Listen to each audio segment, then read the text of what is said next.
다니엘은 그런 선교적인 삶을 살기로 결정하는데 그걸 저는 소명이라고 생각합니다.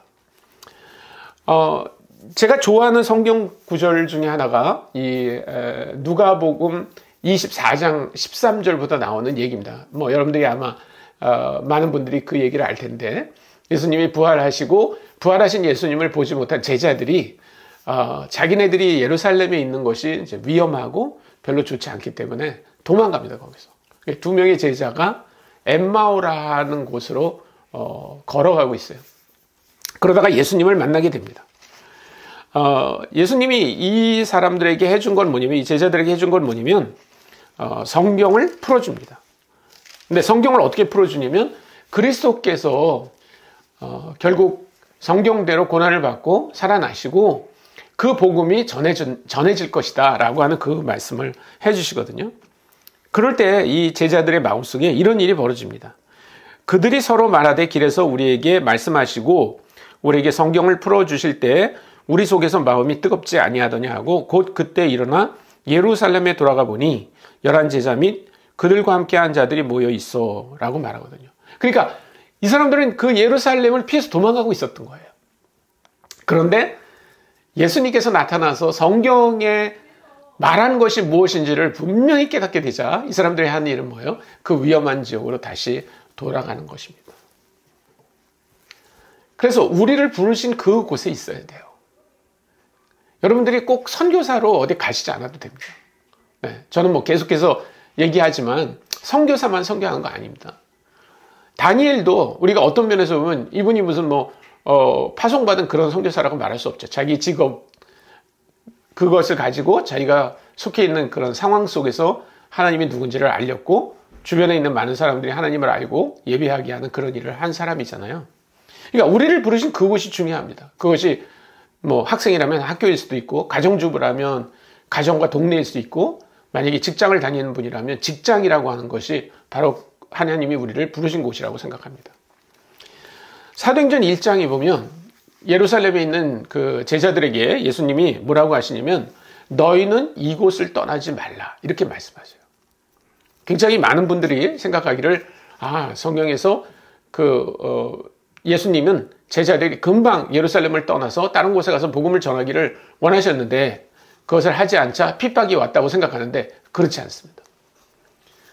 예수님께서 제자들에게 그 위험한 지역, 자기들이 존경하던 그 선생님을 십자가에 처형한 그 지역인데도 불구하고 예수님이 너희는 남아있어라 했기 때문에 그들은 떠나지 않고 기다렸다고 저는 생각합니다. 그러니까 우리가 다니엘서 6장에서 일어나는 사건에 대해서 제가 조금 더 설명을 드리겠지만 중요한 것은 뭐냐면 하나님이 우리를 부르신 곳에 우리가 머물러야 하는 게 중요하다는 겁니다.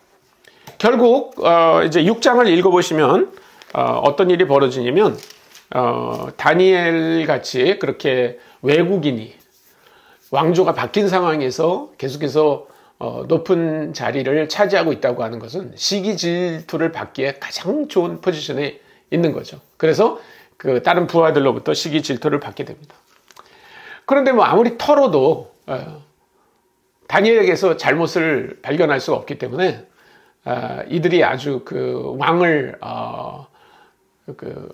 잘 설득해가지고 30일 동안 어떤 그 신에게도 기도하거나 예배하지 못하게 그렇게 금령을 만들게 됩니다.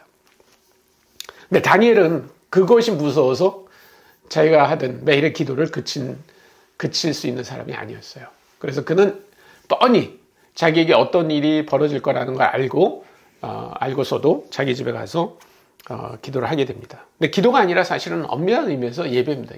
예배를 드리게 되는데 그것을 발견하고 이제 즉각적으로 왕에게 고발했고 왕도 뭐 어떻게 할 수 있는 상황이 아니에요. 그래서 다니엘을 사제굴에 넣습니다. 근데 사제굴에 넣으면서도 이 다리오 왕이 굉장히 안타까워하죠. 하나님이 너를 구원하실 것이다 라고 그렇게까지 말을 해요. 그리고 이제 사자굴에 하루를 지낸 다음에 아주 왕이 달려가서 그 사자굴에서 그 다니엘이 어떻게 됐는지를 물어봅니다. 근데 다니엘은 아무런 해를 받지 않았어요. 그래서 이 다니엘의 그 모습을 보면서 이 다리오 왕이 또 이제 백성과 나라와 언어가 다른 사람들에게 조서를 내립니다. 하나님이 어떤 분인가 하는 그 조서를 내리는데 그게 바로 순종의 결과죠. 만약에 다니엘이 우리 3장에서 다니엘의 친구들이 순종했기 때문에 나타난 결과처럼 6장에서도 중요한 건 뭐냐면 다니엘이 순종했다는 겁니다. 하나님을 섬기고 그것에 타협하지 않은 결과가 뭐냐면 바로 그 다리오 왕으로 하여금 조서를 쓰고 많은 민족들, 많은 백성들, 다른 언어를 말하는 사람들이 하나님을 알게 했다는 겁니다. 그래서 제가 6장 25절부터 제가 읽어드리면 이에 다리오 왕이 온 땅에 있는 모든 백성과 나라들과 언어가 다른 모든 사람들에게 조서를 내려 이르되 원하건대 너에게 큰 평강이 있을지어다. 내가 이제 조서를 내리노라.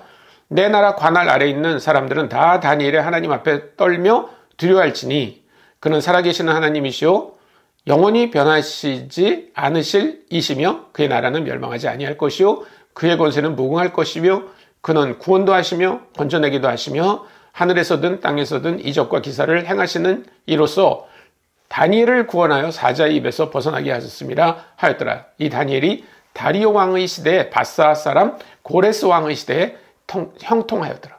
네, 대단하죠. 그러니까 순종의 결과는 뭔가? 그것은 다니엘이 훨씬 더 훌륭한 사람으로 돌아나거나 아니면 다니엘이 뭐 더 높은 사람이 되거나 그런 게 아니고 결국 하나님이 어떤 분인가가 열방에 알려지게 된다는 것입니다.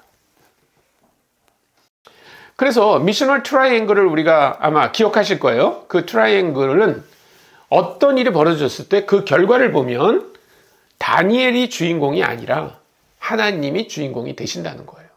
그것이 이 트라이앵글에서 굉장히 중요한 겁니다. 우리가 만약에 다니엘을 주인공으로 두는 순간 미션이라고 하는 게 사라져버려요. 그런데 만약에 하나님이 다니엘을 통해서 무슨 일을 하기를 원하셨는가를 볼 수 있다면 우리는 이게 선교적 메시지구나 하는 걸 알 수 있죠. 그래서 그 결과는 뭔가요? 모든 나라와 모든 민족과 언어를 말하는 자들에게 하나님이 알려지고 그분들이 하나님을 예배하는 게 바로 목표가 된다는 것입니다. 그래서 저는 오늘 이 강의를 마무리하면서 우리는 무엇을 위해 죽고 무엇을 위해 사는가에 대한 도전을 좀 드리고 싶어요. 뭐 영어로 한다면 something to die for, 무엇을 위해서 죽을 것인가, something to live for, 무엇을 위해서 살 것인가. 뭐 같은 얘기입니다. 우리가 만약에 그렇게 우리에게 분명한 미션이 있다면 뭘 하는가라면 우리는 진짜 행복한 사람일 거라고 저는 생각합니다. 그러니까 어떤 사람들은 기독교인이면서 내가 왜 이 직장에서 일해야 되는가, 왜 나는 이 학교에서 일해야 되는가, 왜 나는 지금 가정주부로 이렇게 이런 상황이 있어야 되는가 라고 하는데, 우리가 하는 그 일을 통해서 누군가 하나님을 알게 되고 누군가 하나님을 예배하게 되는 일, 더더군다나 그게 문화가 나는 사람들 가운데서 그런 일이 일어난다면 그걸 우리가 그 선교라고 하는 일에 함께 동참하고 있구나 라고 하는 것을 알게 된다고 생각합니다. 그래서 여러분들이 6장을 통해서 그런 다니엘의 소명, 또 우리의 소명을 더 분명히 하는 시간이 됐으면 좋겠습니다. 감사합니다.